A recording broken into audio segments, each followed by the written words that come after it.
Então, com alegria que a gente recebe aqui na UFRJ, dentro do contexto da disciplina de PA1 e também da extensão Floresta Cidade, a arquiteta Helena Ruete, que vai nos falar um pouquinho hoje sobre o bambu e um construir com leveza. Né? Esse período a gente está trabalhando com a ideia do habitar ar, então a gente buscou essa relação também com esse elemento, né? Esse material construtivo, que é o bambu. E também não só isso, né, Helena? Uma série de um certo modo de pensar a arquitetura, que também pode ser uma arquitetura que se pensa delicada, com leveza, com cuidado com o território. Eu vou apresentar a nossa convidada e vou passar já a palavra para ela. Helena Ruete é arquiteta formada pela Universidade Presbiteriana Mackenzie e permacultora, formada pelo Instituto Perma Sampa. Como diretora da Arquitetura Mixta Brasil, trouxe novas tecnologias com bambu para o país. Atualmente é sócia do escritório Trilab, onde desenvolve projetos ecológicos dentro da metodologia biomimética e outras abordagens holísticas com foco em construção com bambu e terra. Residente em São Paulo, viaja o Brasil ministrando cursos e workshops. Então, Helena, é um prazer, uma alegria ter você aqui conosco e fico realmente feliz e ansiosa para te ouvir aqui. Obrigada. Obrigada, prazer é meu. Quando a professora Yazana me chamou para esse dia, né, para falar sobre o bambu dentro dessa perspectiva, já fiquei muito animada, porque para mim o bambu ele se conecta principalmente a dois elementos, né, bastante assim, terra não, ar e água. São dois elementos que eu sempre penso em relação ao bambu. Então, até peguei várias palestras que eu tinha, várias aulas, mixei elas para tentar trazer um pouco desse aspecto do ar para o dia de hoje. E agradeço muito estar aqui com vocês da UFRJ. Sempre tive vontade de conhecer o campus aí, nunca fui, mas quem sabe um dia. E acho que a gente pode começar aqui um pouquinho, me apresentando também antes. Eu comecei a me interessar mesmo por bambu, acho que eu estava no segundo ano da faculdade, em 2014. Não faz tanto tempo assim. E eu fui de cabeça assim, larguei a faculdade, fui viajar, me mudei, comecei a trabalhar com bambu fora do país, voltei. Então, quando eu dou aula em alguma universidade, qual seja, eu sempre falo, vá de cabeça naquilo que te interessa, né? Segue seu coração, sua intuição. Normalmente esse é o lugar que vai te levar para a origem, né? A origem da onde você realmente quer estar, do que você realmente gosta. E eu sei que na arquitetura a gente entra em uns campos de frustração às vezes, né? Então, é muito importante seguir esse caminho do coração. E o bambu me levou para esse caminho, então eu vou compartilhar um pouco com vocês do meu trajeto, tá bom? Deixa eu tentar aqui uma janela ou uma guia. Ai, ai, ai, vamos ver. Acho que é uma guia. Não, uma janela.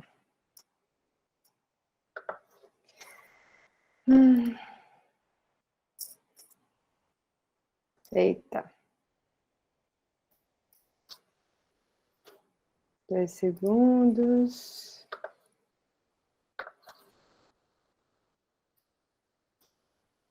Nossa, tô tentando abrir aqui, gente. Fica tranquila, Helena, é assim mesmo. Ah, sim. Eu não deixei aqui tão preparadinho. Eu achei que ia ser mais fácil. Mas tudo bem, vai dar certo. Salvar. Deixa eu ver se eu consigo agora.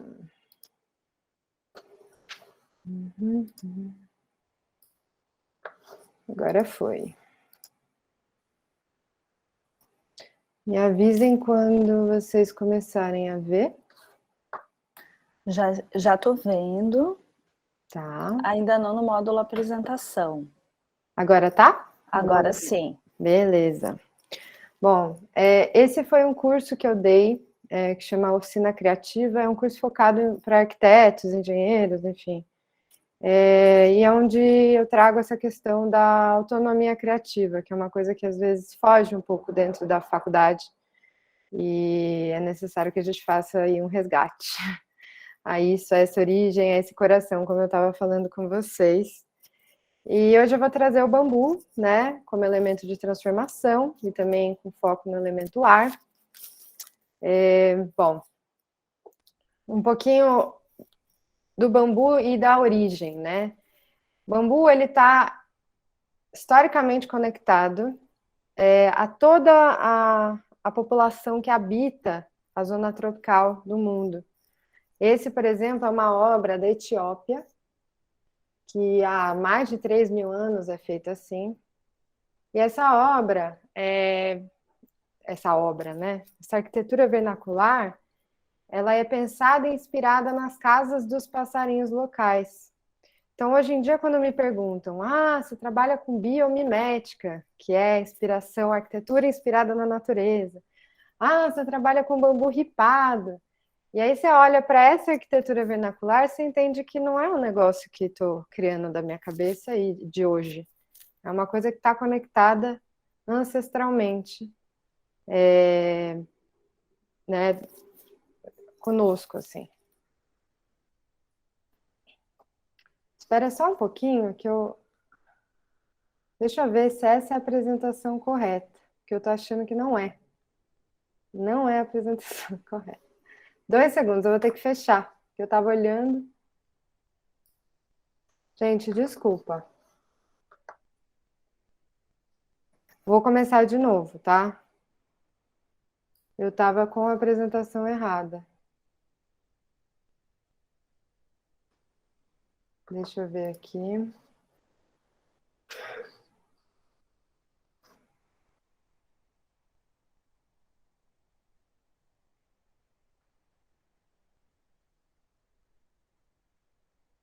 Como eu pego a certinha.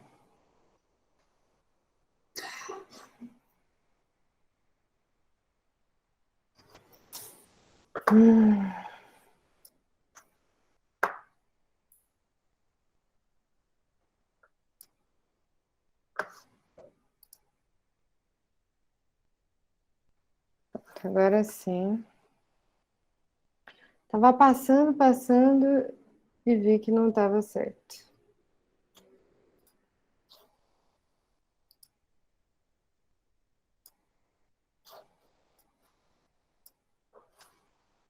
Bom.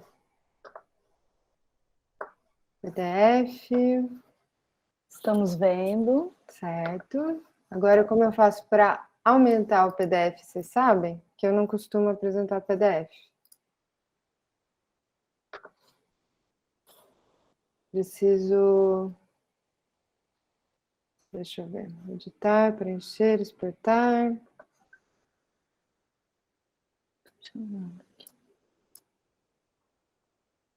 Tela cheia.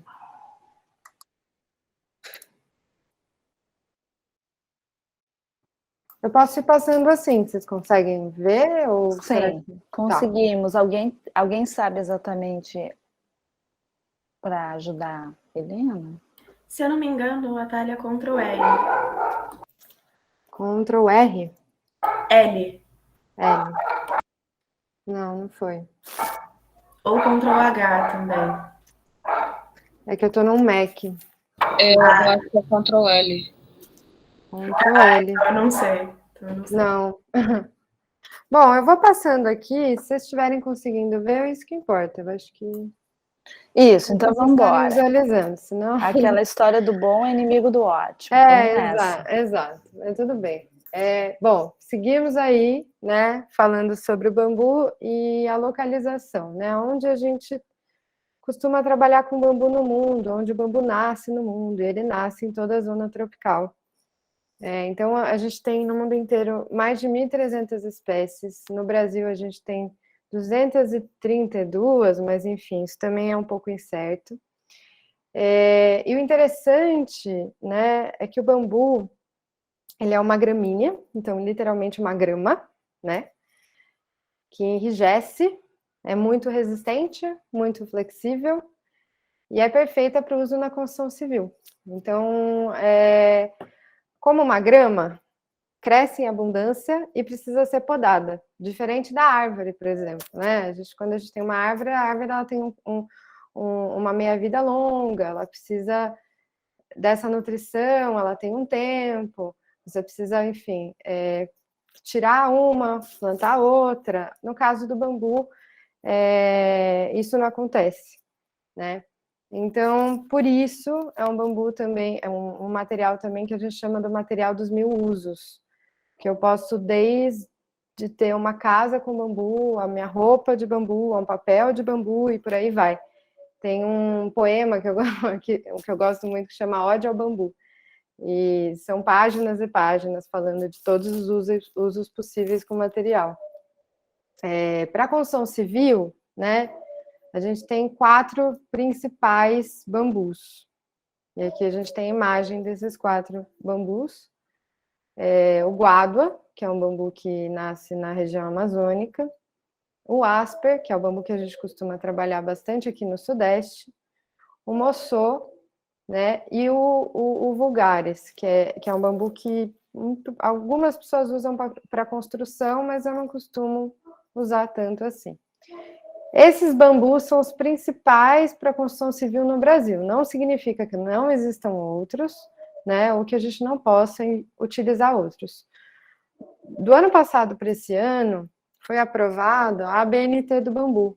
Isso significa que qualquer bambu que a gente queira usar para construção pode ser usado mediante a testagem.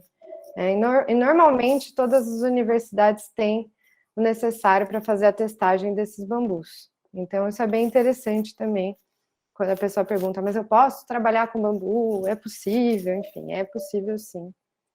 Eu trago 3 livros aqui, que eu acho muito interessantes. Esse foi o primeiro, o Bambu de Corpo e Alma, é um livro brasileiro, de 2 professores da Unicamp. Foi meu primeiro livro sobre bambu, e me ensinou muita coisa. Bambus no Brasil é mais sobre a silvicultura do bambu, né? Então tem esse aspecto mais técnico do plantio mesmo. E The Gift of Gods é esse livro incrível que é considerado a Bíblia do bambu. E eu tenho ele em PDF, enfim. Hoje em dia não existe mais para comprar. Então eu acabei fazendo PDF, porque, enfim, não existe mais para comprar. E eu posso compartilhar com vocês. Ele está em inglês, um dia eu espero poder traduzir para o português, né? Mas por enquanto a gente só tem ele em inglês. Posso compartilhar o PDF. Antes da gente entrar nas formas de trabalhar o bambu, né? Eu acho muito interessante a gente entender a cadeia produtiva e como essa cadeia produtiva acontece aqui no Brasil. Por quê? Né? Como eu disse para vocês, sou arquiteta, no meio da faculdade, comecei a me interessar por bambu, fui para fora do país entender um pouco mais sobre o material. Quando eu voltei, eu entendi que a situação aqui não era uma situação como de qualquer outro material. Não era como se eu chegasse numa loja e falasse, uma loja de construção, e falasse, olha, eu quero tantas varas de bambu, eu vou construir, e eu tenho uma equipe, eu tenho mão de obra, e isso vai acontecer de uma hora para outra. Não era assim a situação era uma cadeia produtiva ainda não tão formada, então eu precisaria entender quem eram os produtores, né? Quem eram as pessoas que trabalhavam com isso, quais eram as técnicas utilizadas aqui no Brasil, como eu poderia trabalhar com aquilo que estava disponível para mim energeticamente, né? Então eu comecei a entender que o fato da cadeia produtiva tá até meio mal formada, era um bem também, porque aí eu poderia, como arquiteta, entender todos os processos, né, da preparação desse material, com cuidado, né, com conexão junto às pessoas que já fazem isso há muito tempo aqui no país. Então, eu trago, isso aqui é um mapa que eu tirei da Associação Brasileira do Bambu, e aí algumas pessoas, né, que têm acesso à internet, não são todas as pessoas, que querem colocar o seu trabalho de bambu, ou que oferecem serviço de bambu no Brasil, podem colocar dentro desse site. Então, isso é meio que para as pessoas irem se conhecendo. Esse grupo, esse coletivo de pessoas interessadas em bambu, ele é bem extenso no Brasil. Extenso, né? Ele é bem comunicativo, não necessariamente extenso. E aí, esse site mostra um pouco sobre essa cadeia produtiva, né? E o que é preciso entender para a gente trabalhar com esse material. Outra coisa, né, que a nossa equipe foca muito é em não desconectar 3 pilares que são muito importantes para a gente, que é esse trabalho com arquitetura, né? O trabalho com engenharia e o trabalho com a construção, com o canteiro de obra. Para a gente, essas 3 coisas não estão desconectadas, essas 3 coisas precisam acontecer em conjunto. Isso é uma coisa que eu senti muita falta, por exemplo, na faculdade, né? As coisas eram um pouco desconectadas, eu pensava, bom, então eu termino meu projeto, isso vai ser calculado para alguém que eu nem conheço direito, e aí quem vai construir isso? Eu não entendo o processo construtivo, né? E essa coisa da mão na massa, essa coisa de eu também dentro desse processo. Então, isso mudou muito a minha concepção quando eu comecei a estar dentro do canteiro de obra, né? E estar dentro do canteiro de obra significa experimentar, e significa entender o material dentro de outros aspectos. E aí eu vou trazer um pouco para vocês dessas experimentações. Mas antes de falar sobre as experimentações com o material, eu quero trazer um pouco da cadeia produtiva. Primeiro, porque eu quero encorajar aos interessados ao trabalho com bambu irem próximos, né, aos seus contextos, investigarem quem são esses produtores. E segundo, porque é necessário mesmo a gente entender o material a fundo para trabalhar com ele. Então, é importante eu saber sobre produção de mudas? É extremamente importante saber como eu faço o processo de produção, estaqueamento, não estaqueamento. Por exemplo, esse produtor que eu tirei essa foto é um produtor do lado do meu sítio. Eu tenho um sítio no interior de São Paulo, ele ficava do lado do meu sítio, e eu fui lá entender um pouco o processo dele, conhecer, saber como eu poderia fazer esse processo também, que espécie ele estava plantando, como era o manejo dele da espécie. Porque, como eu disse para vocês, não é só ir numa loja e comprar o bambu, eu tenho que entender como está esse bambu, qual é o estado dele, qual é a qualidade dele estrutural também. Né? Ele está bom para uso, não está bom para uso, enfim, responsabilidades que têm a ver também com a nossa profissão. Voltando, tudo com muita leveza ao mesmo tempo, né? Saber a história local, saber quem são essas pessoas, a família, né? Ah, essa família faz isso, ah, o tataravô já fazia isso, que legal. Pode me passar esse conhecimento? Eu acho que isso é uma coisa que o bambu me ensinou muito, né? Perguntar essas histórias. Outra coisa importante do processo, né, do entendimento do que é o bambu, é saber que existem 3 tipos de touceiras, né? 3 tipos de nascimento, vamos dizer assim, do bambu. Um é o entouceirado, que é o bambu controlado, é aquele que nasce em touceira. Outro é o semi-alastrante e outro é o alastrante. Normalmente, as pessoas têm a sensação que bambu é praga, né? Nasce e não para de nascer, aquela coisa. E existe um certo desespero com o bambu no Brasil.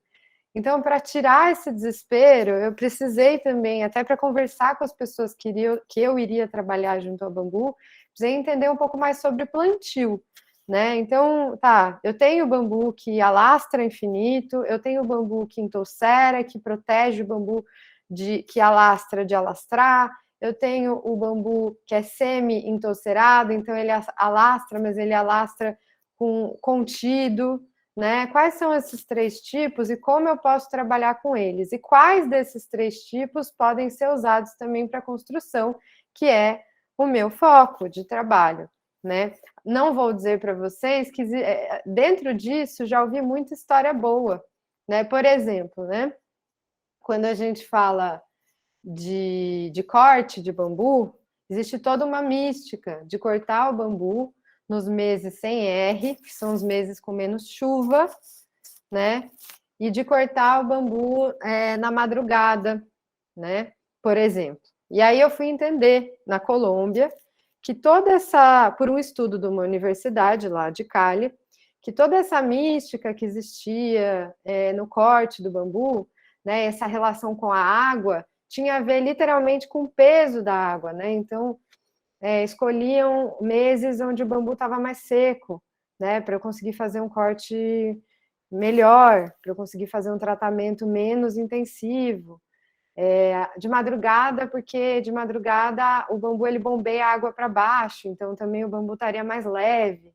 Então, várias histórias que eu fui ouvindo no decorrer desse tempo, né, depois comparadas a um estudo, por exemplo, da Universidade de Cali, faziam sentido. Então, a experiência desse povo, né, a experiência de quem faz isso há, sei lá, nem sei quantos anos, ela é muito valorosa, né? E uma coisa que eu aprendi com o bambu é isso, esse conhecimento ele tem muito valor. Não só o conhecimento do plantio, mas como o conhecimento das técnicas também. Outro conhecimento necessário para a gente trabalhar com material, não sei se vocês conhecem trabalho com madeira. Quando a gente vai trabalhar com madeira, a gente precisa fazer tratamento na madeira. Mas hoje em dia, você compra madeira já tratada, né? Você chega e fala, eu quero tantas madeiras tratadas. Mas o que significa esse tratamento? Para que ele serve? Como no bambu isso não é assim tão simples, eu também tive que entender como funcionaria o tratamento, para que ele funciona e para que ele existe. Os porquês, né? E no caso do bambu, ele tem esse bichinho que chama broca, e esse aqui que é o tigre, é tipo tigre asiático, mas é tipo tigre do bambu. E esses dois bichinhos vão comendo o bambu por dentro, se ele não está tratado, e esse bambu ele vira esponjoso, né? Quase que perde a sua capacidade estrutural. Então, primeira coisa para a gente saber quando a gente está trabalhando com esse material é ele está tratado ou não está tratado? Qual é o modo de tratamento? E existem vários, eu vou até passar por aqui primeiro. Existem vários tipos de tratamento. Por exemplo, esse tratamento aqui do lado, ele chama autoclave. É o mesmo tratamento que é feito na madeira, mas ele tem uma substância muito tóxica esse tratamento. E é o tratamento usado para todas as madeiras. Então eu fico pensando, até que ponto é sustentável, é ecológico, enfim, você tratar uma madeira, um bambu, com uma substância que é super tóxica e depois você nem vai poder voltar esse bambu para o solo. Então, esse é um tipo de tratamento que eu não gosto, mas existe, né? E é o recorrente para madeira. Existe esse aqui, que é o tratamento que a gente costuma usar, que é o tratamento em octoborato. É um sal. Esse sal ele pode ser depois diluído em 1:10 e pode retornar para o solo, né? Mas ele tem que ser, obviamente, manuseado com cuidado, né? Mas é um sal que ele pode ser usado até o fim, até o limite, depois você mistura com água e volta para o solo. Ele pode até virar um certo tipo de adubo.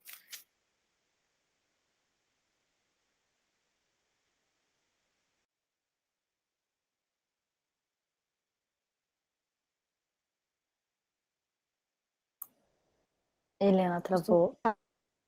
Helena, você travou com a gente. Eita! A última coisa que você falou que ele poderia voltar para o solo, Ele poderia diluído em 1:10. E aproveitando que aconteceu isso, tem uma dica do Gustavo no chat, que a tela cheia do Mac é Ctrl Command F. Command F? É. Ai, não consegui. Não foi. Command F. Command F. Não, é Ctrl, é 3 coisas. Tá, Ctrl Command F. Foi? Quer dizer, mais ou menos, mas tudo Aumentou. bem. Melhorou. Melhorou. Não, já tá dando, só porque estava aqui. Dando. Manda ver. Bom, então a gente tem essa situação, né, que é de também procurar um tratamento adequado. Por exemplo, né, eu acompanhei uma obra na África. E essa obra, ela não tinha acesso a nenhum tratamento, por exemplo, ao octoborato, que é esse sal. Como seria feito o tratamento?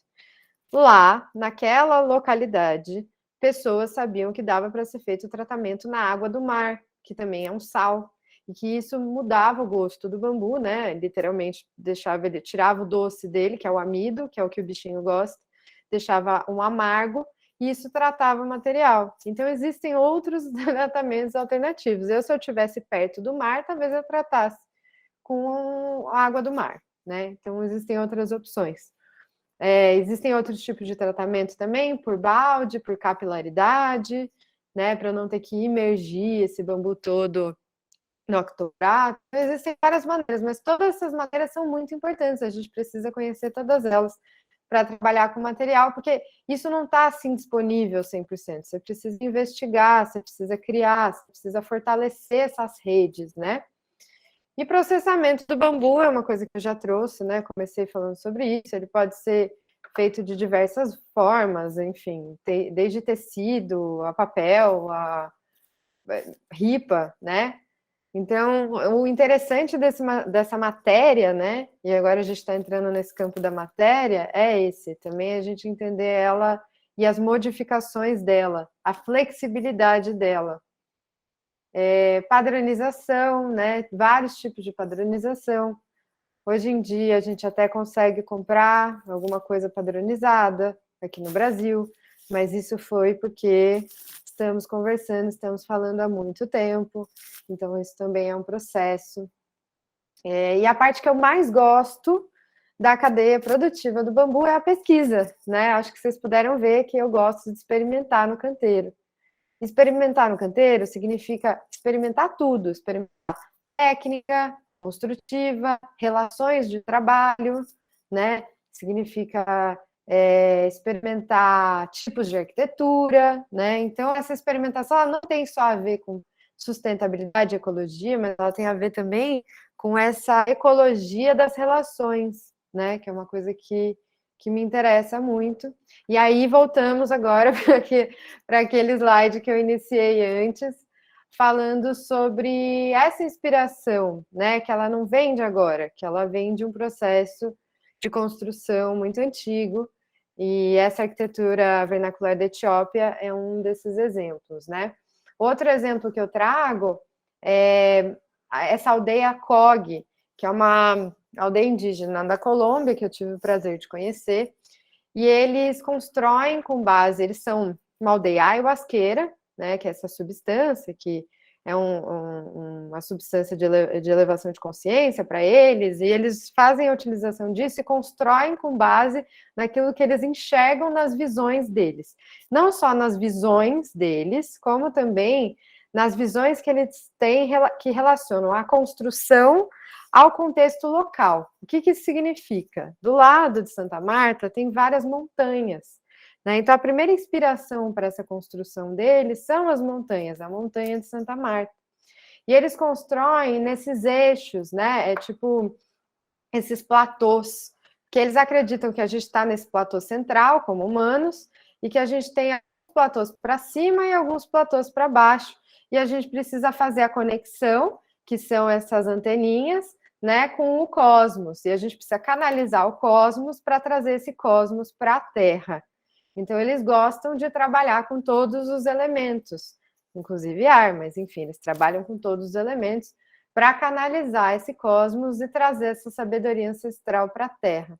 E eu acho muito bonito todo esse processo deles, que eles ativamente usam o contexto deles para trabalhar arquitetura. Isso é uma coisa que me interessa muito, então trouxe isso para vocês, essa experiência. E é por meio dessas experiências que a gente vai começando a ter alguns insights, né? Outra arquitetura vernacular interessantíssima é essa do Alto do Xingu, e eles também constroem com uma base de inspiração na natureza, eles acreditam que isso aqui é um corpo, né? E esse corpo, ele é estruturado em ossatura, ele tem uma casca de bambu, né? Que é essa casca leve, e a gente vai começar a falar sobre cascas e leveza, e cascas leves. E aí essa casca é o que protege eles do meio externo. É como se fosse um corpo xamânico que faz a proteção entre interno e externo, né? E esse corpo, ele tem brinco, ele tem costela, ele tem bunda, ele tem tudo, ele tem cabelo. Eles tratam isso, eles tratam com uma leveza muito grande. E tudo que a gente... Quando a gente trabalha o material no máximo que esse material pode proporcionar, a gente sempre vai trabalhar esse material conectando ele a um corpo, né? O que é isso? Eles sacaram o que funcionava no entorno, entenderam como eles poderiam produzir isso como arquitetura e construíram arquitetura a partir disso, né? Construíram seus espaços a partir dessas sacadas e desses exemplos. Então, aqui é, por exemplo, um modelo. Eu vou falar muito sobre modelos estruturais, modelos de casca. Eu acho que isso é uma coisa que me despertou muita autonomia para o trabalho com bambu, né? Então, trago um pouco isso para vocês. Esse processo de experimentação, ele está em tudo, né? Ele está desde o desenho, a brincadeira com o material, até na experiência de obra, né? Então, ele está em todos esses processos. Depois, se vocês quiserem, no meu Instagram, eu passo um pouco mais sobre como fazer, como preparar esse material para criar esses modelos biomiméticos. Eu acho que isso pode interessar vocês, então, porque o ideal é que a gente faça exercício. Eu posso ficar aqui 3 horas falando.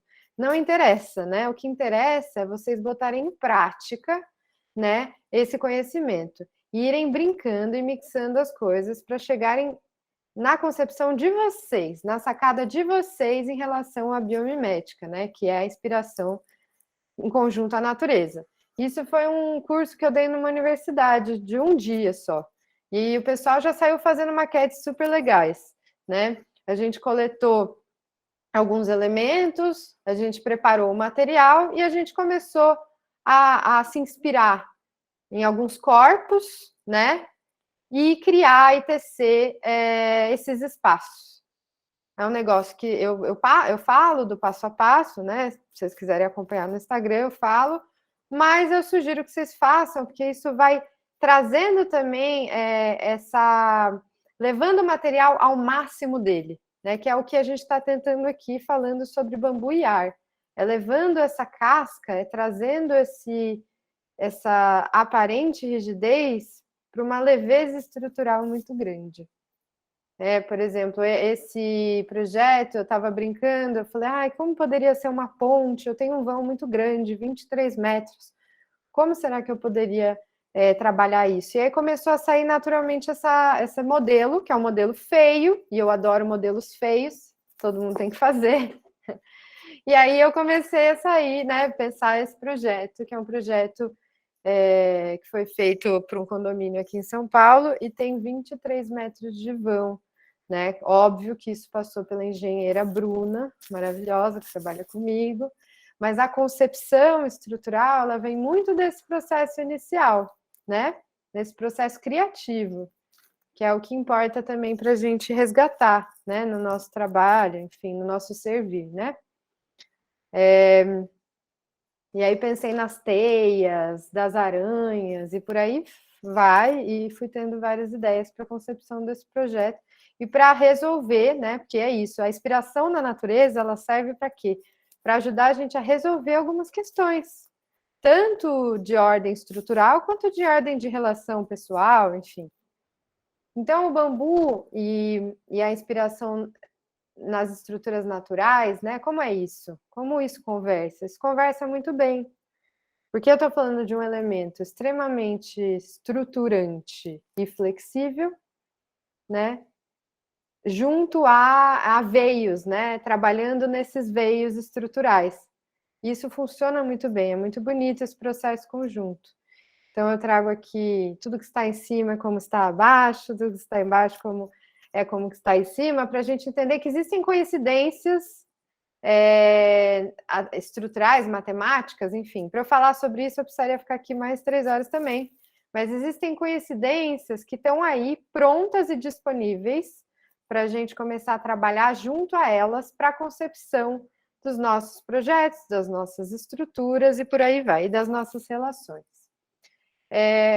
Vou começar a falar uns experimentalistas, arquitetos ou não, que me inspiram muito nos meus processos de concepções arquitetônicas, né? E Leonardo da Vinci é um deles.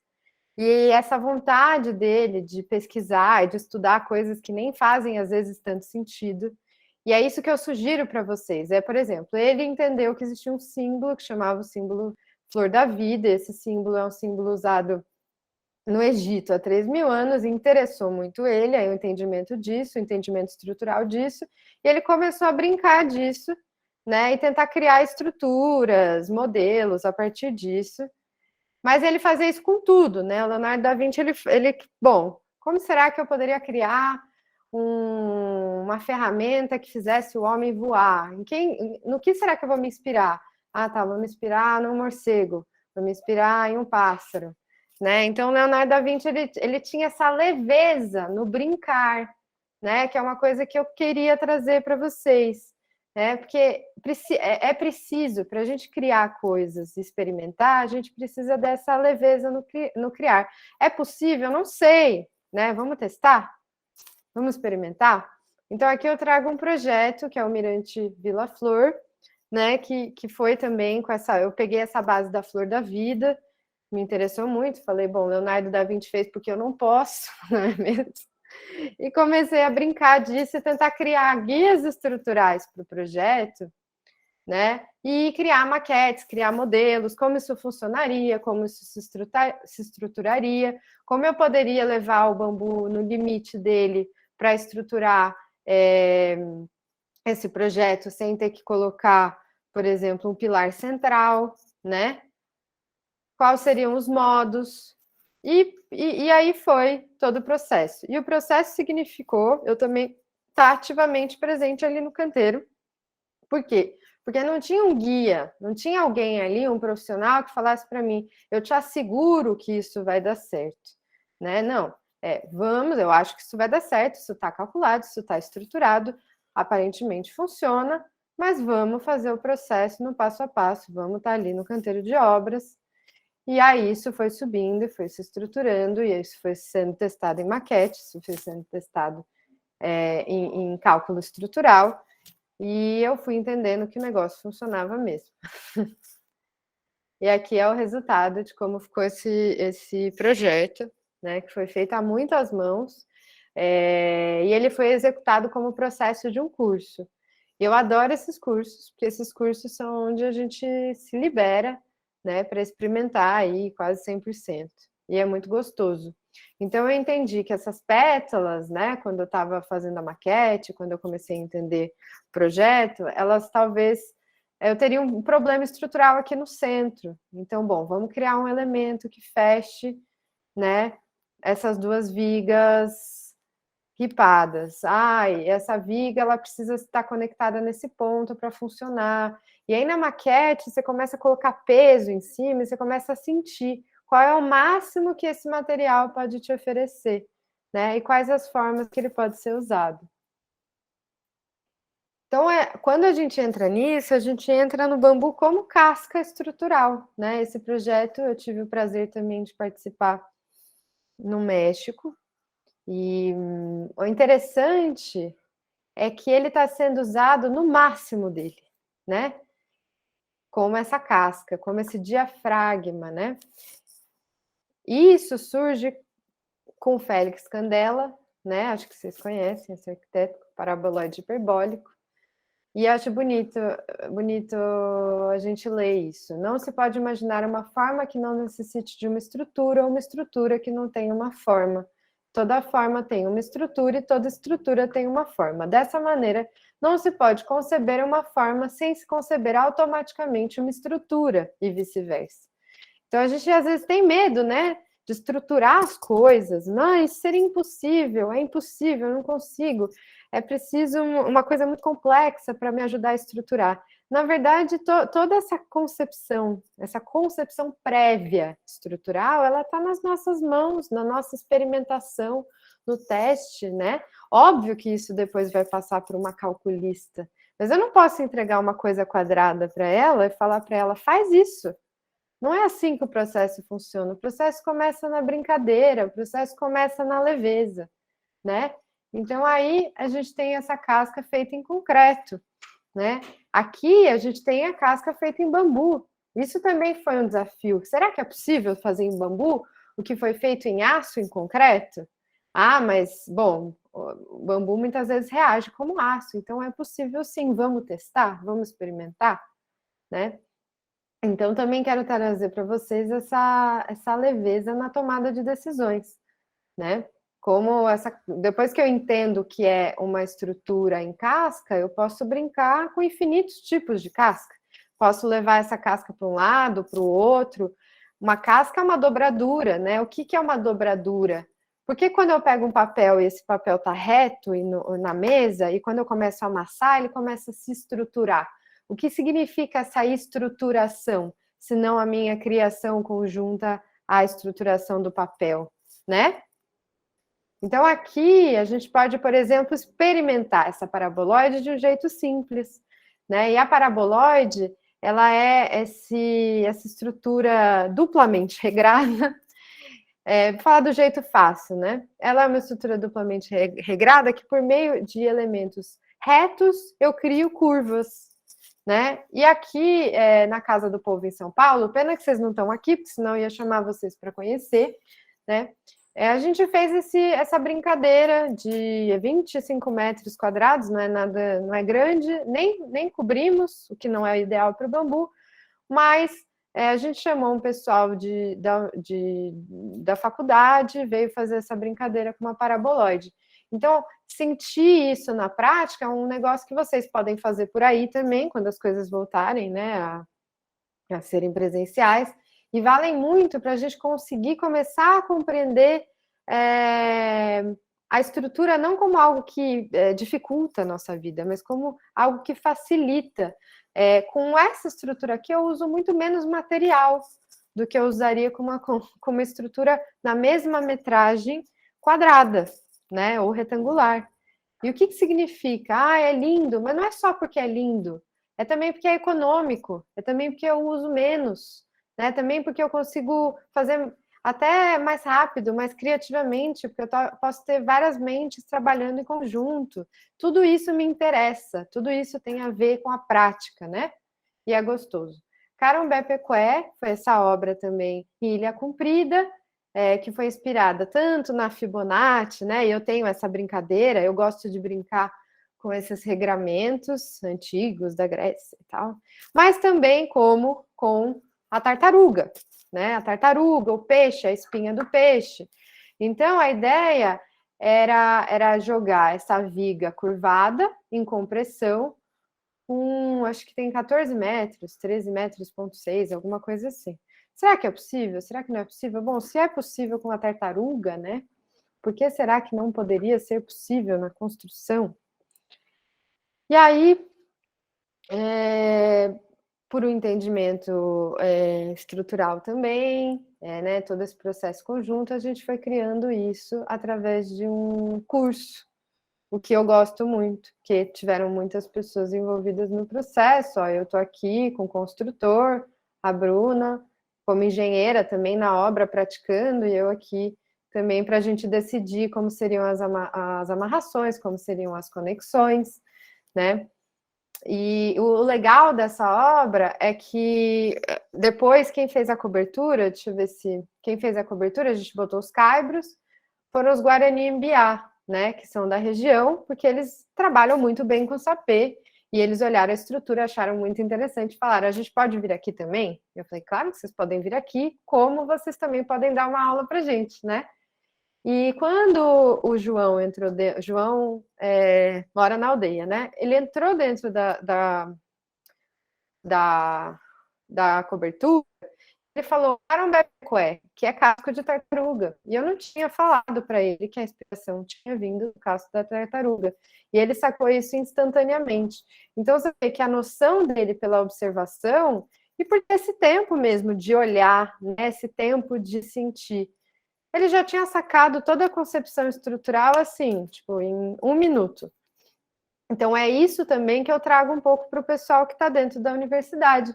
Por que a gente não trabalha e estimula essa visão? Por que a gente não para alguns minutos do nosso dia para olhar com tranquilidade mesmo, para alguns elementos que independem da nossa criação.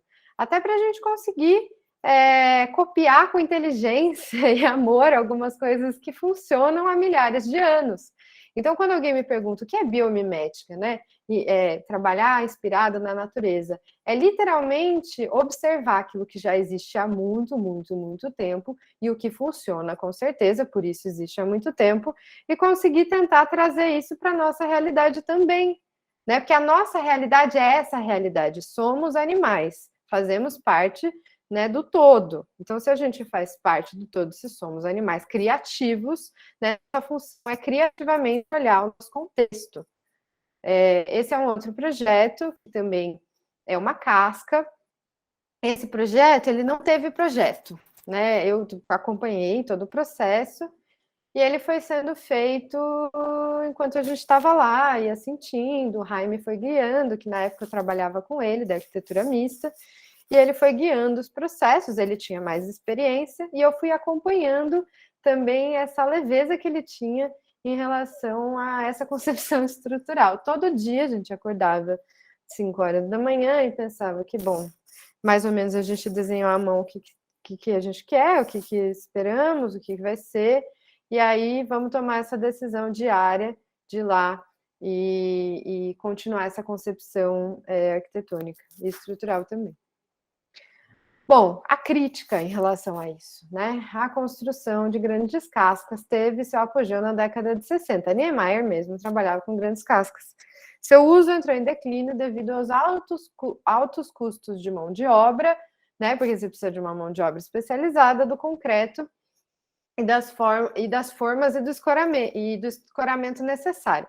Agora, vamos entrar dentro dessa realidade e vamos entender. Bom, é óbvio, né? Se eu estou num tipo de sociedade que não valoriza quem trabalha, mas valoriza material, não valoriza mão de obra, mas valoriza material, realmente não faz sentido alguma coisa que a pessoa possa ali ativamente estar presente naquela concepção. Segundo que, de fato, uma casca estrutural de concreto é muito concreto, é muito escoramento, é muito peso. A gente não precisa fazer isso de concreto, a gente não precisa usar aço, a gente pode usar, por exemplo, bambu, a gente pode trabalhar com outros materiais, a gente pode conceber em outras escalas, a gente não precisa de uma arquitetura magnânima o tempo inteiro, né? A gente não precisa tirar a mão do trabalhador do processo que foi feito. Então, toda essa crítica, né? Toda crítica é muito boa, porque ela faz com que a gente repense as nossas lógicas, né? E traga esse repensar para dentro do canteiro. Por isso que não tem como a gente fazer um canteiro que seja ecológico e sustentável se a gente não está dentro dele. Porque se a gente não está dentro dele, a gente não entende os processos. A gente não entende quem está, de fato, construindo aquele lugar, né? E isso é extremamente importante. Essa crítica para nós, arquitetos, arquitetas, ela tem que ser fresca na cabeça para a gente não esquecer disso. Gaudí, por exemplo, né? O Gaudí ele estava ativamente em todos os processos, observava a natureza, trazia essa natureza para a experimentação. A gente pode ver aqui uma maquete do Gaudí, ele pegava, para ser mais fácil o processo, né? Ele invertia a maquete modelo, e botava saquinhos de areia, né? Tipo, saquinhos de chumbo, de areia, nos pontos onde as catenárias, essas curvas, receberiam os esforços. E assim, ele tirava uma foto, desinvertia essa foto e entendia onde que tinha que estar os pontos das catenárias que ele iria construir. E aí, uma outra coisa que eu trago é a inspiração na natureza. Natureza direta, não necessariamente. Existe uma natureza dentro da gente intrínseca, que eu estou trazendo a Sagrada Família, do Gaudí, e aqui eu estou trazendo, ó, diatomáceas e radiolárias. São protozoários e algas. A gente descobriu isso, esse micro-universo, depois que o Gaudí já tinha concebido isso. Mas esse micro-universo, ele também está dentro de nós, mesmo que seja dentro do nosso inconsciente, né? Então, essa criação livre, essa criação gostosa, esse acesso, ele é importante e ele pode ser usado, sim, para concepções estruturais e concepções arquitetônicas, né? Então, é legal também quando a gente se deixa e se permite olhar para universos macro e microcósmicos, coisas que a gente ainda nem entende direito, mas a gente está ali disponível para observar, né? Então, eu trago isso para vocês. Por exemplo, aqui, né? O que parece isso? Isso parece uma esfera, isso poderia ser uma estrutura. Ah, isso pode ser uma estrutura também? Pode, né? Hoje em dia a gente até tem parametria que pega os parâmetros dessas estruturas microscópicas e usa isso para fazer arquitetura. Por que não? Por que não? Ah, Helena, porque isso é... Quem disse, né? É possível, vamos trabalhar, vamos brincar, vamos ser leve, contanto que a gente respeite quem está trabalhando, contanto que a gente se respeite, né? Aí tudo bem, não tem problema nenhum. Esse pavilhão Lotus é muito bonito, inspirado na Lotus, né? E foi feito por esse escritório, Spiral Architects, que é um escritório em Bali, de pessoas jovens, assim, acho que não deve ter 30 anos, e eles também têm essa característica de experimentar com a forma, né? Então, trouxe um pouquinho para vocês entenderem que não é só o Gaudí que faz, e não é só... isso não é um impedimento para a gente não sair testando também, né? Esse aqui é o pavilhão Palmaia, que é da arquitetura mista, o escritório que eu trabalhei. Ele foi calculado por uma amiga nossa, Marcela, né? Uma engenheira incrível, como a Bruna, como o Estevão, que são engenheiros que fazem parte do nosso grupo, mas a concepção inicial estrutural foi, né, da arquitetura. Então, a gente que vai sair desbravando esses mares, e nesse caso a inspiração foram os cogumelos, e depois a gente passa isso junto, em conjunto com o cálculo, né, para que isso se torne possível. O filler, não tem como falar de leveza estrutural sem a gente falar do filler, não só do filler, mas a primeira pessoa, né, o primeiro ali a pensar essa cúpula geodésica foi, na verdade, não sei se vocês sabem, mas o Walter Bauersfield. Em 1922, ele foi chamado para fazer uma instalação de uma ótica, isso, era uma ótica, e ele se inspirou no icosaedro do Platão, né, na verdade, ele ficou lá, olhando tudo que existia sobre os sólidos platônicos e o icosaedro, e pirou nisso, e criou a geodésica inspirada no Platão, que estava lá 2.600 anos antes dele. Então, para vocês entenderem que muitas coisas que a gente vai acabar criando na vida são coisas que a gente fez por quase brincadeira, e brincadeira de coisas que existiram há muito, muito, muito tempo, que inspiram a gente, né? Então, aqui eu explico um pouquinho como sai do icosaedro e como vem para as frequências dessa geodésica. Quanto maior a frequência, mais a esfera é preenchida, né? Que a gente pode ver. Então, frequência 1, 2, 3, 4, 5, 6. É muito interessante, porque a gente sai também só da questão estrutural e vai também para uma questão de facilidade de montagem. Quando a gente fala de facilidade de montagem, a gente também fala sobre essa obra ser mais acessível para quem monta, então isso também mexe com a escala da obra, com a escala das pessoas, e isso tudo mexe com o processo de construção, que é uma coisa que eu trago, né? Não é só construir, é quem constrói, como é toda essa cadeia produtiva, né? Por isso que é tão importante saber a cadeia produtiva do bambu, né? Tudo isso é importante para que a gente se harmonize com a criação, né? E aqui também eu trouxe um exemplo real do Saramandala, que é aqui em São Paulo, é um sítio, e o pessoal construiu essa geodésica rapidamente entre a galera mesmo que estava ali presente no sítio, em um curso, né? Então, essa cúpula geodésica. Então, é uma coisa muito gostosa para ser construída em grupo, em equipe, né, em várias pessoas, é simples, porque os encaixes são iguais, então, enfim, tipo de estrutura interessante para esse sentido. Aqui eu trago o Zomi, né, o Zomi é parecido estruturalmente, mais ou menos com uma geodésica, e aí eu trago esse projeto, que foi um projeto feito num curso, né? Uma brincadeira estrutural para a gente ver se a gente conseguiria fazer uns homens só em mulheres. Então, foi um curso que eu dei só para mulheres, acho que eram 30 meninas, e a ideia é que a gente não tivesse nenhum homem em nenhuma etapa do processo.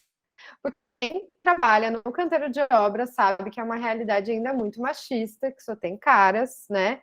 E a gente queria testar tudo dentro desse processo e começar a entender o que significa um canteiro sem homens, como que é essa construção dentro de nós mulheres, né? O que a gente acha que a gente não sabe, por que a gente acha que a gente não sabe, será que a gente não sabe mesmo?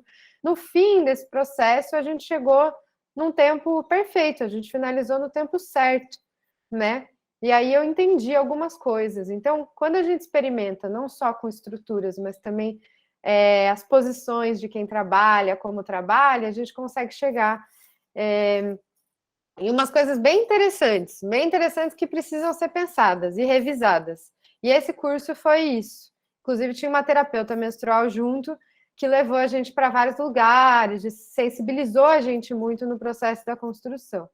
Libertou também a gente muito nesse processo.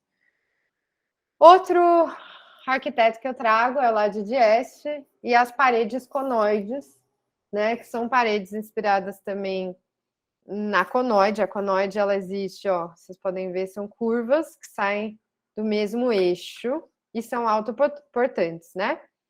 Então, quando a gente olha, por exemplo, essa concha, que é a bífagra, a concha da Ariel, a gente consegue ver direitinho essa conoide dentro dela, né? Então, toda vez, por exemplo, que eu tenho um novo projeto, eu pego alguns elementos e eu vou tentar estudar estruturalmente esses elementos e trazer isso para o projeto, né?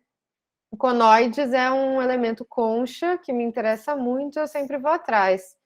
Eládio Dieste fazia esse processo também. Talvez ele não contasse isso para todo mundo, mas ele fazia esse processo e ele fazia essa brincadeira dentro do escritório dele, dentro da vida pessoal dele, né? E é onde eu trago isso, por exemplo, esse é um projeto novo e eu estava brincando com isso, com as conchas, querendo entender a estrutura das conchas. Isso me ajudou a chegar em umas soluções estruturais, me ajudou a compor a maquete eletrônica, me ajudou a compor, enfim, todo um processo de arquitetura que foi longo, não dá para eu trazer tudo para vocês, mas foi muito intenso e bonito nesse sentido, né? Inclusive, eu fiz leitura de alma do terreno, várias coisas que eu faço que são coisas que têm a ver com o meu processo pessoal de criação. Isso quer dizer, vai ser diferente com vocês. Talvez vocês não façam leitura de alma, talvez vocês não usem a concha, vocês usem outro elemento, mas isso vocês têm que encontrar esse ponto. Qual que é o ponto que faz vocês, que movimenta o coração de vocês, né? Que faz vocês falarem, bom, estou criando alguma coisa, isso me dá prazer, tem que ser prazeroso, tem que ser gostoso, né? Tem que fazer sentido. E bambu me faz muito sentido, e bambu em estruturas leves mais ainda. Por isso que eu estou tão feliz em falar com vocês. Helena, querida, os 10 minutinhos 10 que minutos? eu fiquei de te avisar. Tá, acho que está quase terminando, que é ótimo, deu tempo. Bom, vamos falar de Frei Otto, não tem como falar de estruturas leves também sem falar do Frei Otto, né? Ele tensionava as estruturas para criar esses grandes pavilhões ultra mega leves, né? E essas cascas estruturais interessantíssimas. Então, não só ele, como novos arquitetos, por exemplo, o ZCB Bamboo Pavilion, foi um pavilhão criado na Universidade Chinesa de Hong Kong. A gente pode ver um pouquinho aqui da construção deles. É uma casca, literalmente, em bambu. Vocês podem fazer isso aí na UFRJ, porque não? E a gente consegue ver também o bambu sendo usado de novo na máxima dele, né? E essa brincadeira sendo feita. Isso foi uma brincadeira feita por estudantes, então, assim, guiado por um escritório de arquitetura, mas feito por estudantes. Então, eu acho muito interessante também vocês pesquisarem isso depois. Experimentação paramétrica, né? Muita gente fala sobre parametria como algo distante, algo que exige um programa. Parametria não tem nada a ver com Rhino, não tem nada a ver com programa de computador. Parametria são parâmetros, e esses parâmetros podem ser testados em modelo físico, né? Como o Gaudí fazia, como o Frei fazia, né? É pegar esses sólidos e ir brincando com esses sólidos e trabalhando esses parâmetros que são físicos. Então, sim, eu posso usar o programa de computador para criar parâmetros. Não, não é uma obrigatoriedade usar um programa de computador. Né? Então, a gente precisa descolar uma coisa da outra. A experimentação ela não está ligada a um ter que saber fazer junto a um programa de computador. Né? Ela está ligada a um outro tipo de leveza. Né? Essa leveza da coragem, da vontade, né? Do teste, do interesse, que é uma outra coisa. E é isso que eu queria trazer um pouquinho também para vocês, que são as simulações, comparações, experimentações. Então, enfim, acho que essa aula é sobre isso. E aqui eu trago um pouquinho sobre parametria também, para trazer esse meu posicionamento. Não quer dizer que eu não use parametria, não quer dizer que eu não vá usar o Rhino, mas quer dizer que ele não é essencial, né? E acho que é isso, consegui terminar antes de 10 minutos. Deixa eu tirar aqui. Maravilha. Então, gente, está aberto para a gente conversar com a Helena agora, tirar dúvidas, perguntas, fazer comentários, né? A ideia mesmo é trocar com ela o que ela trouxe tão generosamente aqui para nós. Ricardo, que custa, a gente tem uma fila, né? Que é Fernando, Ricardo, por enquanto. Então, bora lá. Eu acho que ficou travado, Helena. Pelo menos para mim ficou. Ficou travado? Deixa eu ver. Parar a apresentação. Parou agora? Ah, agora sim. Pronto. Pronto. Foi. Fernando, você quer fazer algum comentário? Que você fez uma pergunta no chat, por isso que eu coloquei você. Ele perguntou se é possível utilizar o octoborato na autoclave apenas para diminuir o tempo e aumentar a performance? Olha, nunca vi ser utilizado octoborato na autoclave, sinceramente. Eu acho que não. Ou talvez não seja uma coisa muito praticada, né?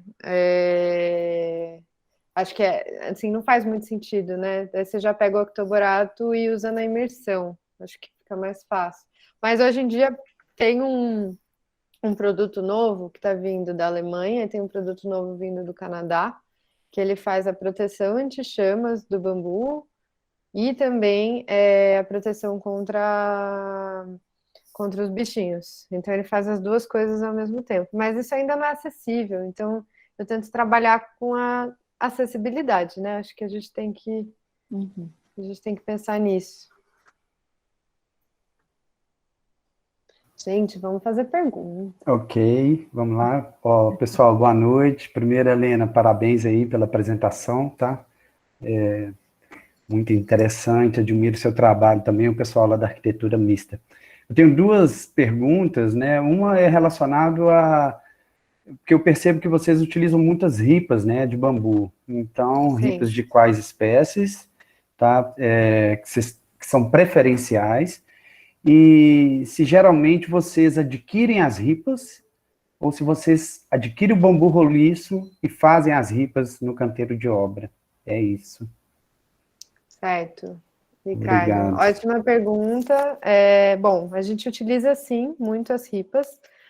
Quando a gente ripa o bambu, isso dá uma flexibilidade toda diferente para o bambu, né? Então, a gente consegue criar esses feixes, que são essas vigas, e a gente consegue trabalhar em dupla curvatura, tripla curvatura, que vão... Isso tudo vai muito de encontro à arquitetura casca, né? Que é o que eu trouxe para vocês hoje. Então, construir com ripa significa possibilitar que a gente consiga construir essa arquitetura casca. Agora, sobre a compra das ripas, inclusive, isso é uma questão. Quando eu comecei a trabalhar com ripa aqui no Brasil, primeira vez, não consegui encontrar, óbvio, ripa para comprar pronta. Então, a gente comprava o bambu roliço e ripava na obra. Eu, inclusive, ia lá e ripava junto, né? Fazendo esse processo. Como eu fui fazendo o processo, eu entendi que dava para diminuir algumas partes do processo. Por exemplo, antes a gente literalmente abria o bambu, né, já na bancada, né, com serra. Depois a gente fitava ele, aí a gente passava o facão, deixava ele limpo e depois a gente passava uma lixadura. Dia a gente já passa na tupia, que é uma máquina que tem muito em serralheria não, em marcenaria, né? Então hoje em dia a gente já não faz mais o processo como fazia antes. Quer dizer, esse processo ele sofreu uma evolução, né? Porque a gente sacou isso fazendo. Então mudou já muito. Hoje em dia eu consigo comprar a ripa pronta. Ainda é muito caro, às vezes compensa, às vezes não compensa, depende. Né? Tem gente hoje em dia que está se especializando para vender essas ripas, o que é bom também, porque isso gera muito emprego, e não só emprego, mas aumenta também essa cadeia produtiva do bambu. Então é isso, o processo da ripa é um pouco esse. Isso facilita e permite que a gente crie. Agora, o que eu sugiro para vocês, quem se interessa por ripa, façam as mini ripas, que eu dou uma aula disso, gente, é só vocês verem lá. E testem, né? Você passa no desengrosso ou na tupia? No desengrosso, né? Na tupia. Na tupia? Ok. Sim, beleza. tupia. Obrigado.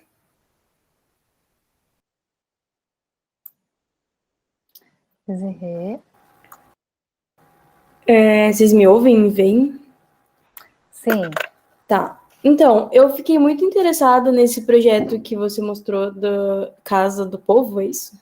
Sim. E eu achei muito legal porque, assim, eu acho que assim, nossa geração aqui está vivendo muito uma questão econômica muito forte, assim, então acho que é meio difícil a gente tentar fazer um pavilhão enorme daquele tamanho, assim. Mas acho que é talvez uma intervenção mais, no âmbito mais, acho que naquela escala talvez seja mais possível mesmo. Eu vejo enquanto algo possível da gente fazer na FAO, assim, sabe? E acho que se a gente se organizar enquanto estudante, todo mundo que está vendo essa aula, inclusive, a gente leva para frente, sabe? Mas eu queria perguntar assim, se eu perguntar o processo disso, acho que fica uma pergunta meio ampla, né? Mas quais foram os profissionais que estavam ali trabalhando para que essa construção fosse erguida? E acho que principalmente a questão de, talvez, como que o bambu ele se comporta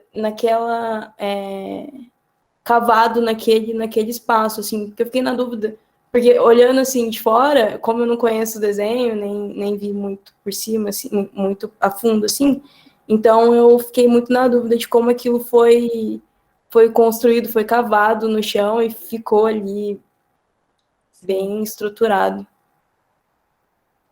Ah, que bom que surgiram essas perguntas. Um dia a gente pode falar só sobre detalhes estruturais. Porque eu também entendo que trabalhar com bambu não é um negócio assim, é um pouco diferente. Por exemplo, a gente sempre, como é um material natural, a gente sempre tem que tirar ele do chão, por causa da umidade, e a gente tem que trabalhar com beirais largos, por causa da umidade também. Então, isso é um detalhe estrutural que se repete. Mas existem vários outros micro detalhes estruturais que vão se repetir, né? Então, ali, quando você vê que sai do chão, né? Você perguntou como que faz isso? Bom, saiu, a gente cria um concretinho, assim, né? Que é o cocoruto, que eu chamo. A gente sai literalmente com uma ferragem. A gente grateia, né? Por dentro do bambu e fecha ele com grout, né? Dentro desses pilares. E isso ajuda a estruturar o bambu. Esse é um tipo de detalhe, existem vários. Eu estou te falando um que é o que foi utilizado ali, tá? Senão a gente também ia ficar aqui falando só sobre isso.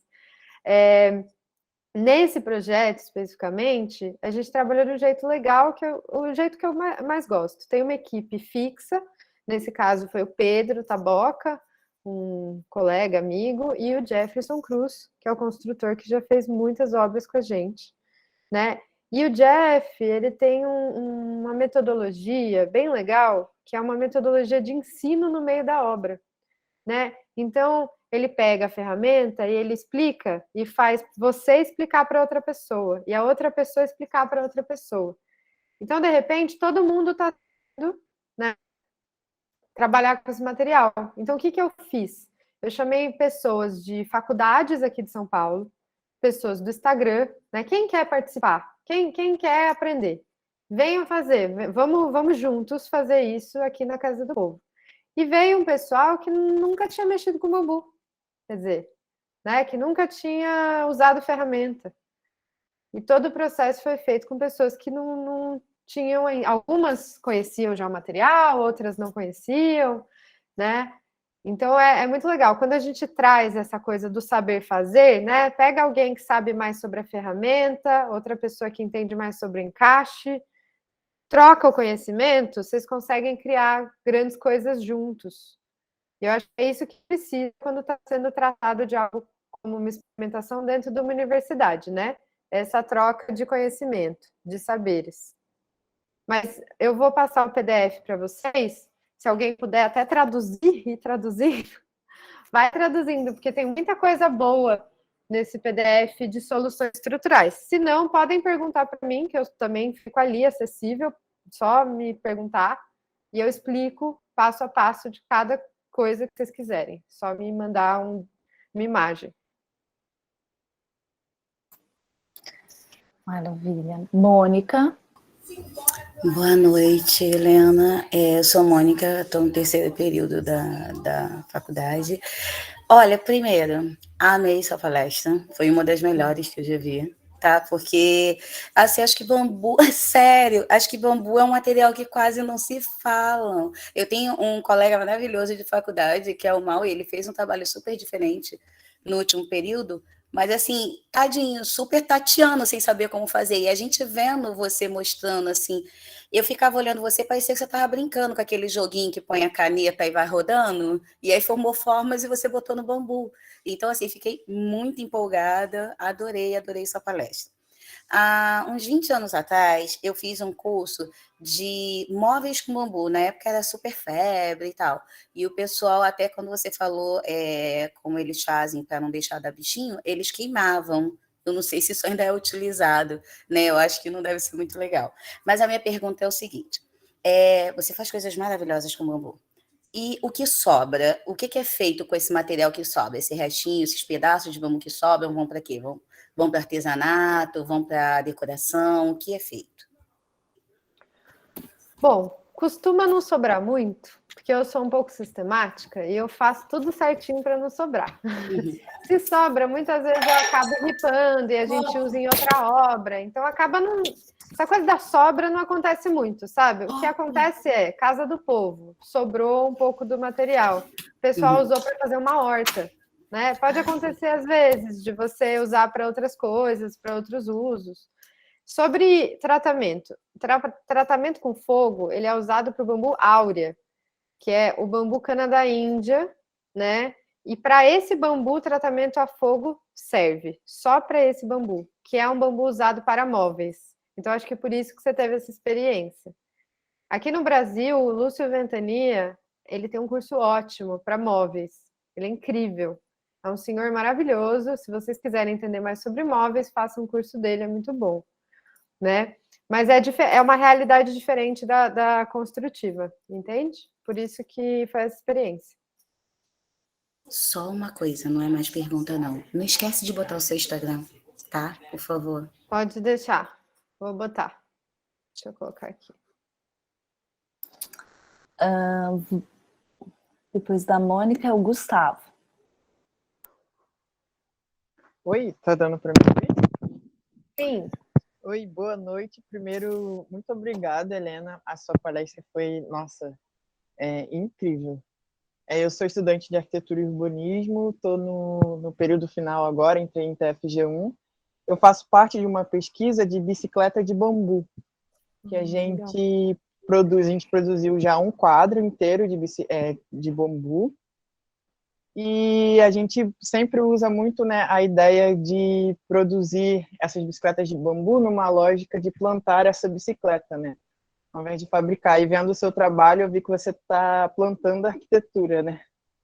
Então, era mais um comentário, né, a respeito do seu trabalho. E a dúvida que me surgiu é que na bicicleta a gente usa também como forma de proteger também, principalmente pelo uso, né, que é diferente dessa questão mais arquitetônica, é se você utiliza algum material de resina nas amarrações, que a gente, geralmente, fazendo os quadros, a gente faz os encaixes, passa, sei lá, um sisal, alguma massa assim para segurar e depois completa com resina para meio que segurar tudo, se você também usa isso nas amarrações.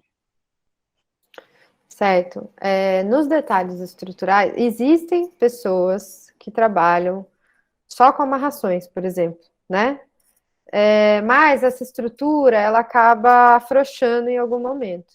E então, para estruturas efêmeras, tudo bem. Mas se eu estou falando de uma estrutura que tem que durar uma casa, alguma coisa que tem que durar muito, muito tempo, costumo trabalhar com esses encaixes em metálica, né? Barra roscada, e a gente grauteia mesmo esses encontros.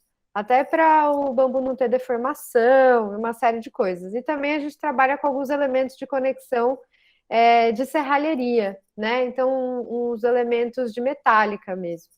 Então, eu uso um pouquinho, muitas vezes, de grout, metálica, e o resto é bambu, né? Então, é um pouquinho diferente.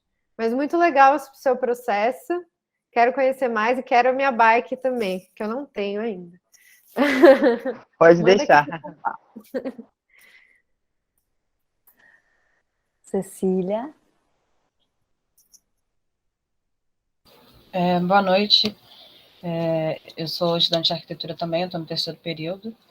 E eu só queria agradecer pela palestra, foi uma das melhores palestras que eu tive. Eu acho que o conteúdo que você apresentou hoje vou poder levar não só para esse período, mas para a vida toda de arquiteto, né? E eu tenho uma pergunta que, inclusive, eu não sei se me escapou durante a apresentação, se me escapou, eu peço desculpas, mas é que a maioria das formas das estruturas que a gente viu, né, na apresentação são curvas, né? Utilizando bambu em formas curvas. Eu queria saber se isso é uma particularidade estrutural do bambu, que ele age melhor em formas curvas, ou se é só uma questão mais, talvez, estética, não sei. Não é uma questão estética, porque é uma questão estrutural, mas o bambu ele pode ser roliço ou ele pode ser ripado. Como eu expliquei, o bambu ele tem diferentes formas, né, de ser usado. Se eu uso ele ripado, se eu uso ele como casca, quero uma estrutura casca, eu vou tender a trabalhar ele de um jeito. Se eu quero trabalhar ele como uma arquitetura ortogonal tradicional, também super posso, né, com bambu roliço, sem problemas. É que essa não é muito a minha pegada. Não quer dizer que... Entende? É um gosto pessoal, é um prazer pessoal. É isso que eu quero trazer para vocês também. Eu lembro que na faculdade, meu professor de TFG, ele falou, fala a verdade, Helena, por que você está trabalhando com bambu? E eu falei, porque eu tenho prazer. E aí ele falou, então tá certo, então agora eu aceito. E eu acho que tem muito disso, sabe? Dá para fazer tudo. Dá para usar ele ripado, dá para usar ele roliço. Se você gosta de uma arquitetura japonesa, toda certinha, dá para usar o bambu também. Não tem problema. Não tem errado, não tem certo. Tem o que movimenta você, de seu coração. Obrigada. Ricardo? Na verdade, é só referente à espécie, Helena, que você utiliza. Eu tinha feito na primeira pergunta e eu esqueci. Se é mais Dendrocalamus asper, se vocês preferem guádua, como que é? Para ripar, tudo bem? Ah, sim. Então, para ripar, por exemplo, o moçô não é um bambu legal para ripar, porque ele é muito flexível. Eu gosto do asper, porque ele é mais grossinho e ele é literalmente áspero, né? O asper, ele tem 25 de diâmetro na base. Então, é um puta do bambu. E também, por exemplo, o guádua dá para ser ripado, né? Porque ele é bem estruturante, ele só é um pouquinho mais fininho, mas o guádua dá para ser ripado. Então, essas duas espécies são as espécies que a gente costuma ripar. O asper e o guádua. Preferência asper. Preferência asper, porque é o que a engenheira está mais acostumada a trabalhar também, Ok. é o que ela fez teste. Tudo bem, bacana. Gabriela. Oi, boa noite, tudo bem? Primeiro eu queria parabenizar a Helena, uma ótima palestra, super didática, achei muito legal. E segundo, também falando sobre um pouco da palestra, achei muito interessante essa parte que você falou sobre experimentação, né? Como é importante o canteiro de obra, que a gente sente muita falta isso dentro da faculdade. Até eu já fui numa outra palestra falando da importância do canteiro de obra também. E a minha pergunta seria, na verdade, eu comecei a pesquisar sobre o bambu como uma oportunidade de um material fibroso que não fosse bom condutor de calor, né? Porque eu estou trabalhando com um projeto no Nordeste, então eu precisaria de, por exemplo, brises ou guarda-corpos que não fossem bons condutores de calor. Aí, enfim, eu achei o bambu, achei uma ótima alternativa. Eu queria saber se você tem alguma espécie específica para isso, né? Eu sei que você fala mais da parte estrutural, mas para esse elemento mais de sombreamento e de segurança, né? O que você recomendaria? Olha, eu acho que quando a gente diminui, por exemplo, para o pessoal costuma usar muito áurea também, né? Para forro. E aí tem algumas outras espécies, o veluta, que é um que dá para ser estrutural, mas também não é estrutural. E as espécies que são estruturais, elas também podem ser usadas para não estruturais. O que você não pode é fazer ao contrário, né? Então, vulgares dá para usar. Qual mais? O moçô, dá para usar a ponteira, né? Alguém perguntou sobre as partes do bambu, né? E o que sobra? O que sobra da ponta usa, por exemplo, para fazer isso que você está falando, que é super legal, do moçô. A ponta do moçô é fininha, né? Dá para ser usado. O negócio é só você proteger bem, porque o bambu e água, né? Enfim, ele costuma entrar num processo complicado se ele está exposto diretamente à água. Então, o que acontece é, você tem que passar um PU, às vezes, que é tinta automotiva, umas coisas assim, para o bambu conseguir resistir sem uma proteção. Ou você coloca uma camada de proteção e aí o bambu por trás, para fazer o sombreamento. Esse é o ideal, esse é o adequado, né? Enquanto a gente ainda não tem bambu que virou mumificado. Daqui a pouco isso vai ser possível, mas por enquanto essa técnica ainda não está aqui, não. Obrigada. Alice. Primeiro, te parabenizar aí pela pesquisa e pelo trabalho, porque com certeza não é uma coisa tão fácil, assim, não é tão disponível, então parabenizar pelo esforço aí, pelo trabalho. E outra coisa que você falou sobre a ABNT, né, do bambu, que é uma coisa que estava sendo super esperada para acontecer, e foi super barrada, né? Então, eu queria te perguntar como é que você acha que isso vai influenciar na construção com o bambu nos próximos anos e como que isso vai refletir no canteiro de obra, na questão, será que vai, não sei, entrar em conflito um pouco com a questão da experimentação, não sei, mais uma coisa de projetar como é que isso vai se refletir na construção com o bambu para o futuro dele. Sim. Bom, a gente já usava a BNT, mesmo que a gente não tivesse a brasileira, a gente usava a colombiana, a gente usava a peruana. Então, quando você vai construir uma coisa muito grande, né, muito certinha, quase semipública às vezes, você tem que usar a BNT. Mesmo que você puxe a BNT de algum outro país, que nem é o seu, você tem que puxar. Então, a gente já puxava isso, né, a engenharia já calculava com base na ABNT colombiana. O que acontece agora é que a nossa ABNT, por exemplo, ela não considera terremoto. Que bom, porque a gente não tem terremoto, então não faz sentido que a gente calculasse com base em terremotos. Então deu uma aliviada em alguns pontos, né? Mudou um pouco essa lógica de cálculo. Agora, experimentação. Desde sempre, mesmo na Colômbia, tem gente que tem a tal da ABNT e não usa.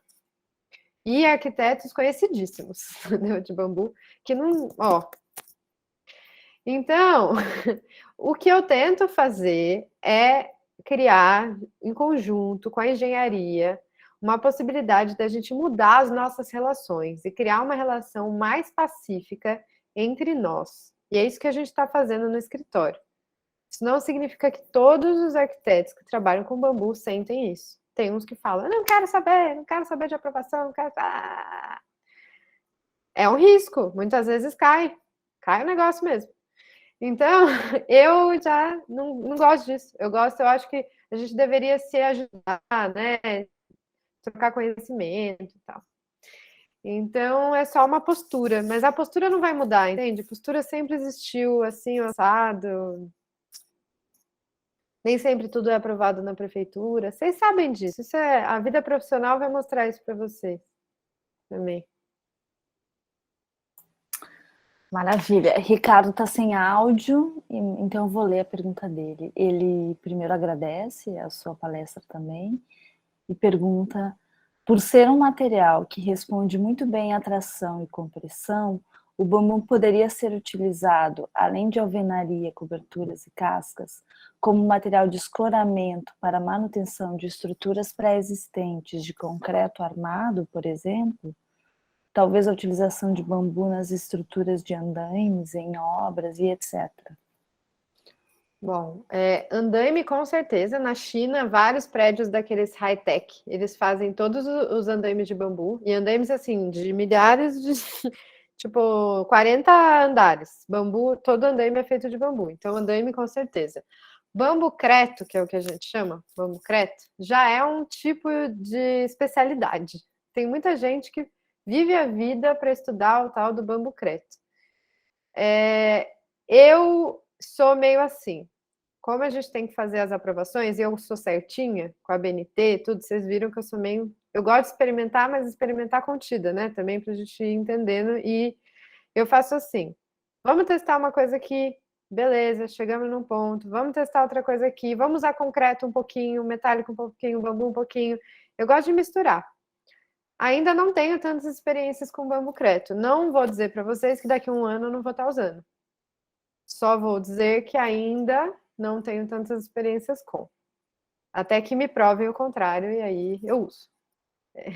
Tipo, esse é o processo. Maravilha. Então, Helena, a gente está começando a chegar aqui no final, e eu queria te agradecer muito pela sua vinda, dizer que foi um prazer te escutar. Mais do que isso, acho que foi uma inspiração para todos nós aqui, porque você traz no seu trabalho não só um trabalho de uma mulher, né, que está à frente de canteiro de obras, acho que isso precisa ser dito também, né, mas de uma mulher que vem fazendo algo que apresenta outras possibilidades, né, não só ocupa o lugar antes, vamos dizer assim, muito ocupado pelos homens, mas ocupa para fazer de outra forma. Eu acredito muito que esse caminho é muito importante diante da crise que a gente vem vivendo, das inúmeras crises consecutivas e simultâneas.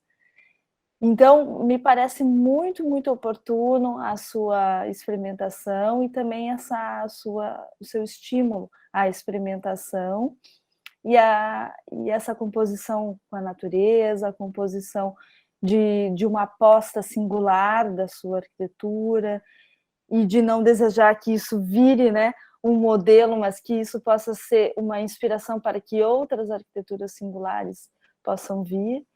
E essa sua conexão com o desejo mesmo, né? Olha, eu me conectei com o bambu e fui a fundo. E é possível, então isso é muito bonito. E para fechar, eu queria que você desse uma dica aí, porque para as turmas de PA1, que é Projeto Arquitetônico 1, que vão certamente estar muito empolgados com a sua palestra e vão cair dentro na possibilidade de fazer essas maquetes que você tirou essas fotografias.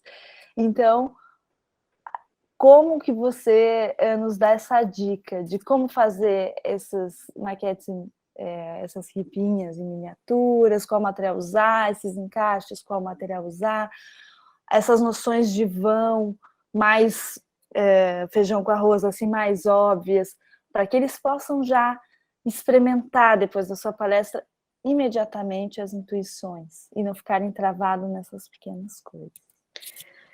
Bom, eu até quero te passar, Yazana, um passo a passo desse exercício, porque é um exercício longo no sentido assim, eu quero que vocês passem por todas as etapas.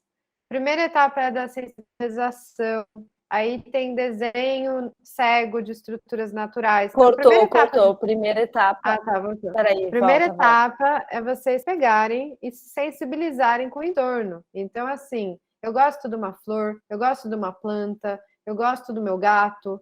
O que eu gosto? O que independe de mim e eu gosto? Né, da minha criação como humana. O que é não humano e que eu gosto? Você pega esse não humano e disseca o não humano. Essa é a primeira dica. Como esse não humano se estrutura? Ele é assim? Ele é assim? Ele é assim? Qual que é o corpo dele? Né?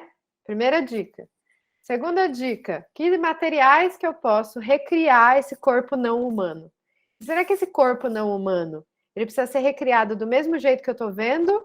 Ou eu posso recriar de um jeito que eu estou vendo, mas um pouquinho de mim lá dentro daquilo?